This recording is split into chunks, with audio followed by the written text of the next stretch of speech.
No, absolutely not.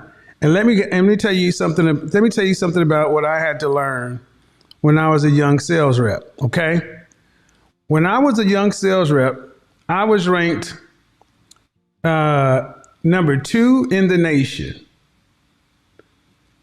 Hold on. I was ranked number 2 in the nation when I was a young sales rep. Okay. This meant I was used to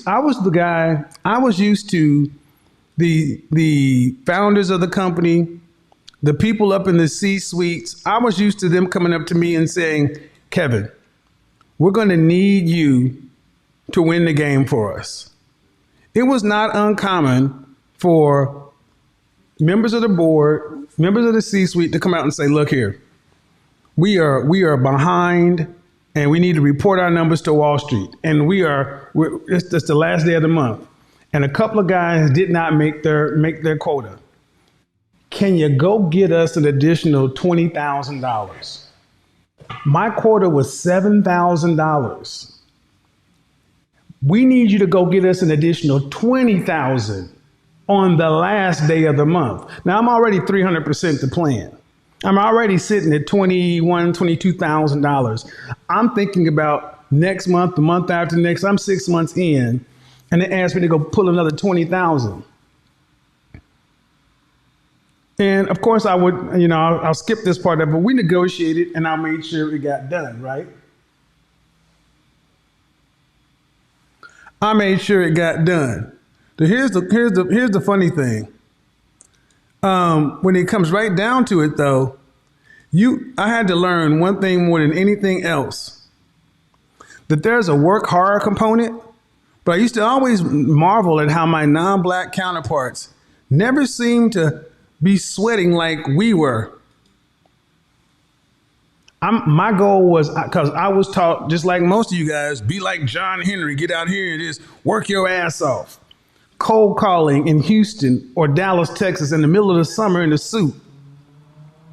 While my colleagues, they were in the office chit-chatting and they were still making their numbers. And I didn't realize that while I'm going and calling 77-story, an 80-story building to find out who's in there, there's something called a Coles directory with the listing of all the businesses in there and the contacts. But you know what? This is one of the biggest things, especially with us as men. We think working hard changes it up. No. So when I was a young sales rep, I was used to my manager coming up and asking me, hey man, we need you to bring in some additional revenue to make the month. That was not uncommon. One thing that I used to think that was interesting is that we had a $5,000 monthly expense budget. $5,000 monthly expense budget. And I was one of these kind of guys who thought, I don't need to rely on those gimmicks. I don't need to take people out to golf. I don't need to take people out to steak dinners because I'm a real ninja. I'm a hard worker. I'm smart, and I don't have to buy my way. Remember, we had this whole tricking conversation. I told you our money mindset is so off. So I'm thinking if I'm number 2 in the company without spending $5,000 a month in entertainment, I'm thinking I'm better. I'm saving the company money. But I never could understand why my manager was always like, yeah, that's cool. I'm glad you're doing that, but you need to go ahead and take your clients out to dinner and things like that. Never made sense to me. Never made sense to me. So what ends up happening? Month 1 happens. My manager tells me you're blowing it out of the water. You're 300% to plan, but you need to just spend that expense budget. Month 2, same thing, but you need to spend that expense budget. I'm just in one ear and out of the other. Month 3, my boss's boss comes around and says, hey man, you had an incredible quarter, but we need to talk about your expense budget. And I'm thinking, what do we need to talk about? I've saved the company $15,000 and I'm at 300% the plan. See, in sales, you normally get written up when you don't make your number. I'm making my number. I go out of the office on a Friday and I come back. My manager, his boss, the regional vice president, and the CEO were in the conference room and they said, Kevin, we need to see you in the conference room. I see all these people and I'm thinking they're going to ask me to go out and win the game again. Now, the conference room and my office are kind of right next to each other. I should have known something was about to happen. And if HR would have been in there, I would have known I was about to get terminated. HR was not there. And what happened is they talked to me.